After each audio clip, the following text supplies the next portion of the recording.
જૂનાગઢના માળિયાહાટી તાલુકાના અમરાપુર ગામે કમોસમી વરસાદના કારણે ગામમાં 100% પાક ફેલ। ધારાસભ્ય ભગવાનજીભાઈ કરગટિયાએ લીધી હતી ગામની મુલાકાતમાં ખેડૂતો સાથે કરી હતી મુલાકાત। માળિયાહાટી તાલુકાના અમરાપુર, આંબલગઢ સહિતના વિસ્તારોમાં કમોસમી વરસાદના કારણે મગફળી, સોયાબીન સહિતના અનેક પાકો ફેલ થયા છે। ખેડૂતોને લાખોની નુકસાની ભોગવવાનો વારો આવ્યો છે। ત્યારે આજે ધારાસભ્ય ભગવાનજીભાઈ કરગટિયાએ ગામના લોકોની મુલાકાત લીધી છે। ખેડૂતો સાથે બેઠક કરી આવનારા દિવસોમાં વહેલી સહાય ચૂકવવા આશ્વાસન આપ્યું છે। જ્યારે ખેડૂતોને 100% નુકસાની વેઠવી પડવાનો વારો આવ્યો છે, ત્યારે ખેડૂતોને લાખો રૂપિયાની નુકસાની વેઠવી પડે છે, જેથી વધારે સહાય ચૂકવવામાં આવે તેવી લોક માંગ ઉઠી છે। જે સિંહ સાથે પ્રતાપસિંહ સુધિયા, માળિયાહાટીના। છેલ્લા 3 દિવસથી સૌરાષ્ટ્ર અને ખાસ કરીને જૂનાગઢ જિલ્લામાં ભારે વરસાદને કારણે ખેડૂતોને ખૂબ જ નુકસાન ગયું છે। જેને અનુસંધાને આજરોજ હું મારા મત વિસ્તારના અમરાપુર ગામની મુલાકાત લીધી છે। તમામ ખેડૂતો અહીંયા એકત્ર થયા છે અને ખેતરમાં જે પાથરા પડ્યા છે એ પાથરા જોતાં ખૂબ જ નુકસાન થયું છે। ઘાસચારાને પણ નુકસાન થયું છે, મગફળી પણ નુકસાન થયું છે। એટલે સરકારમાં આની રજૂઆત કરી, ગઈકાલે જ મેં રજૂઆત કરી છે, પરંતુ તાત્કાલિક ખેડૂતોને સહાય મળે, જે કંઈ નુકસાન ગયું છે એને તાત્કાલિક વળતર મળે, ઘાસચારાનું વળતર મળે, એવી આજે હું રજૂઆત કરીને સરકારને, મુખ્યમંત્રીને અને કૃષિ મંત્રીને જાણ કરવાનું છું કે વહેલામાં વહેલી તકે આ લોકોને સહાય મળે।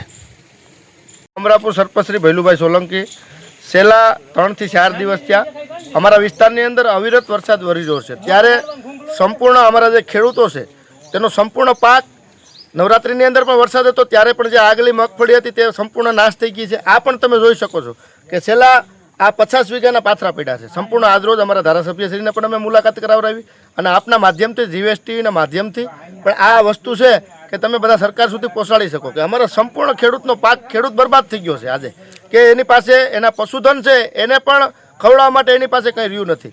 એટલે સંપૂર્ણ પોતાના પરિવારને આખું વર્ષ રોજીરોટી માટેથી અને ક્યાંય બહાર જવું પડે તો આ માલઢોરનું શું થાય? એટલે સંપૂર્ણ નાશ થઈ ગયું છે। સરકારને અમારી એક નિવેદન છે અને એક વિનંતી છે કે વહેલી તકે સારું એવું પેકેજ આપે, જેથી કરીને ખેડૂત છે એ પાછો ખેતી કરી અને સદ્ધર થાય અને આ દેશનો એ આત્મનિર્ભર છે। તો બધાને ભગવાનજીભાઈ ધારાસભ્યશ્રી આજ મુલાકાત લીધી, એમનો પણ આભાર માનીએ। એમના વતી વિધાનસભાના સત્રની અંદર પણ અમારો આ મુદ્દો જાય અને વહેલી બધાને સહાય મળે એ બધા પાસે અપેક્ષા રાખીએ। જય હિન્દ, જય ભારત। મારું નામ છે ભૂપત મુડા અને માળિયા તાલુકાના અમરાપુર ગામનો ખેડૂત છે। મારે 50 વીઘાના પાથરા છે, મગફળી અને સારો પૂરો માલનો ઘાસ સારો બધી ફેલ છે અને મગફળી એ ફેલ છે અને 4 દિવસ એક ધારો રાત દિવસ વરસાદ ચાલુ છે। ખેતરમાં અંદર જઈ અગાય એવી કોઈ પરિસ્થિતિ નથી, એટલે આવું મોટું નુકસાન થયું। સરકાર પાસે કેવી માંગ? સરકાર પાસે હું તમને કહું છું, આ સારામાં સારી વળતર આપે ને સારામાં સારા ખેડૂતને થોડુંક પેકેટ વધુ જાહેર કરે ને એવી અમારી માગ છે।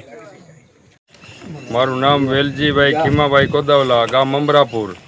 અમારે સોયાબીનનો પાક હતો જે સૌ નિષ્ફળ ગયો, બરાબર। તો એના માટે કાંઈ કાર્યવાહી થાય કે સરકાર અમને ચૂકવે, અને એની સાબિતી એમાં બધામાં આમાં છે જ બધી। કેટલા વીઘાનો પાક એ છે 10 વીઘાનો।